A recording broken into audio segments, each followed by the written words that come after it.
गरीब की बारिश। शहर की कच्ची बस्ती में एक गरीब मजदूर कालू रहा करता था। कालू के घर में उसकी पत्नी जानकी थी।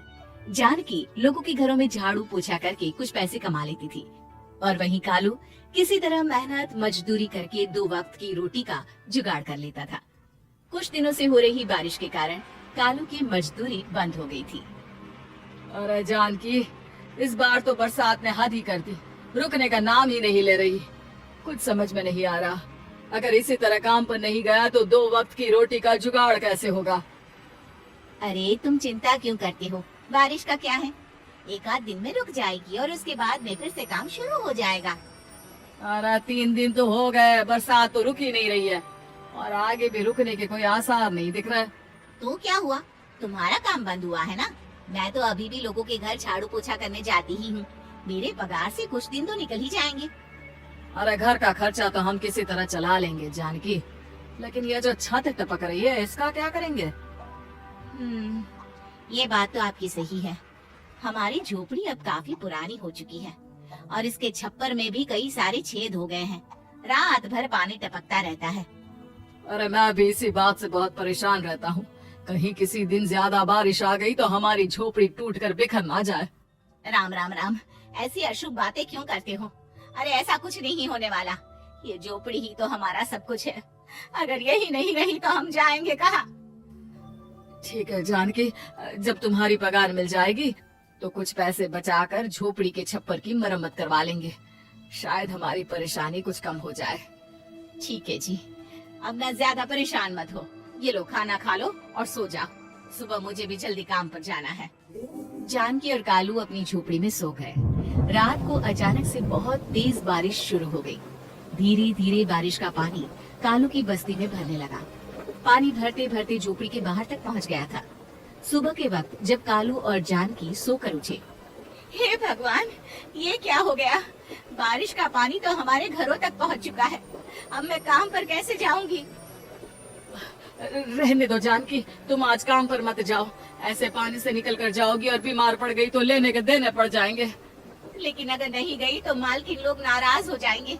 आप जानते हैं ना, बड़ी मुश्किल से 1 दिन की छुट्टी भी नहीं देती है। अरे लेकिन जानकी, झोपड़ी के बाहर तो पूरी बस्ती में पानी भरा है, तुम जाओगी कैसे? जानकी जैसे तैसे करके काम पर चली जाती है, लेकिन अगले दिन फिर से बहुत ज्यादा बारिश होती है और बस्ती में ज्यादा पानी भर जाता है। आज तो मैं तुम्हें किसी भी तरह काम पर नहीं जाने दूंगा। अरे अगर तुम्हें कुछ हो गया तो क्या होगा? ठीक है, तुम ठीक ही कहते हो, आज नहीं जाती। अगर मालकिन नाराज हो गई तो मना लूंगी किसी तरह। अरे मनाने वाली क्या बात है, जब तुम बताओगी कि हमारी झोपड़ी में पानी भर गया है तो वो खुद ही समझ जाएंगे ना। अगले 2 दिन तक तेज बारिश होने की वजह से जानकी, कालू और आसपास की बस्ती में रहने वाले सभी लोगों के घरों में पानी भर जाता है, जिसकी वजह से जानकी काम पर नहीं जा पाती। और 3 दिन के बाद जैसे ही जानकी काम पर पहुंचती है, कहाँ थी तुम?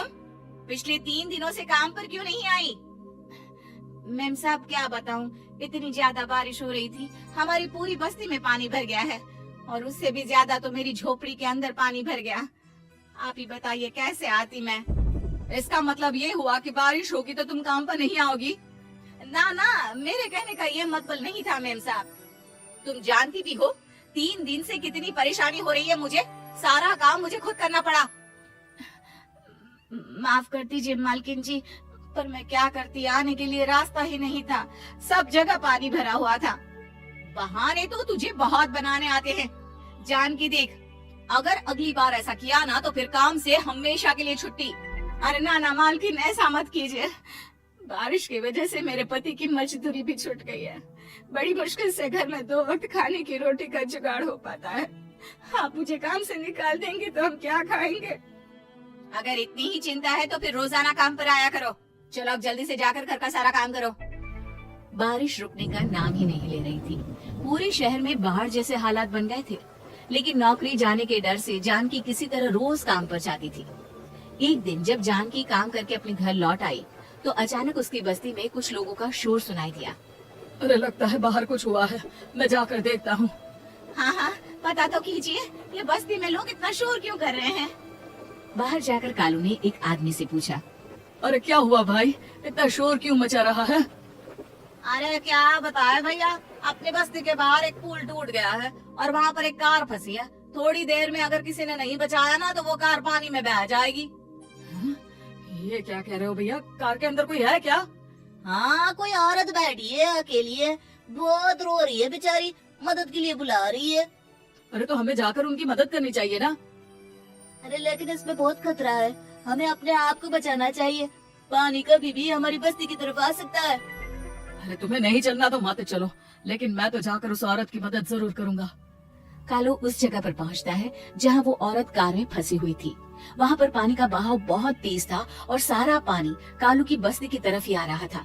कालू ने एक बड़ी सी रस्सी को पेड़ से बांध दिया और दूसरे सिरे को कार की तरफ फेंक दिया और उस औरत को रस्सी के सहारे बाहर आने के लिए कहा। तभी वहां जानकी भी दौड़ती हुई आई।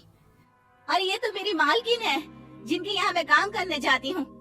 और मैडम जी आप डरिएगा मत, आपको कुछ नहीं होगा। आपकी गाड़ी को भी मैंने रस्सी से बांध दिया है। थोड़ी देर में पानी का बहाव कम हो जाएगा, फिर हम आपकी कार को भी बाहर निकाल लेंगे। क्या तुम जानकी के पति हो? हाँ हाँ, जानकी मेरी ही पत्नी है, आपके यहाँ काम करती है ना। लेकिन मेम साहब आप यहाँ पानी में कैसे फंस गई? अब क्या बताऊं, मैं अपनी सहेलियों के साथ पिकनिक पर गई थी, वहीं से लौट रही थी। अचानक पानी का बहाव तेज हो गया और मेरी गाड़ी फंस गई। अरे कोई बात नहीं मालकिन, अब ना आप बिल्कुल सुरक्षित हैं। मैं तो बहुत बुरी तरह डर गई थी। कब से मदद के लिए चिल्ला रही थी, लेकिन कोई मेरी मदद के लिए नहीं आया। भला हो तुम्हारा पति का जिसने मेरी जान बचा ली। लेकिन जानकी, मैंने तुम्हारे साथ बहुत गलत व्यवहार किया। इतने खराब मौसम और बाढ़ में भी तुम्हें काम पर आने के लिए कहा, नौकरी से निकालने की धमकी भी दी, और तुमने मेरी जान बचाई। मुझे माफ कर दो। अरे कोई बात नहीं मालकिन, आपकी जान बचाना तो हमारा धर्म था। देखो जानकी, तुम्हारी झोपड़ी में जो भी नुकसान हुआ है उसके लिए मैं तुम्हें पैसे दूंगी। आज तुम्हारे पति ने मेरी जान बचाई है और आज के बाद मैं तुम्हें कभी भी नौकरी से निकालने की धमकी नहीं दूंगी। आज मैं तुम्हारी परेशानी को अच्छी तरह समझ चुकी हूँ। हम जैसे पैसे वाले लोगों के लिए अपने घर में बैठकर बारिश का मजा लेना बहुत आसान है, लेकिन तुम गरीब लोगों के लिए बाढ़ और बारिश काफी परेशानी खड़ी कर देते हैं। ये बात मुझे आज अच्छी तरह समझ आ गई है। आपका बहुत बहुत धन्यवाद मालकिन।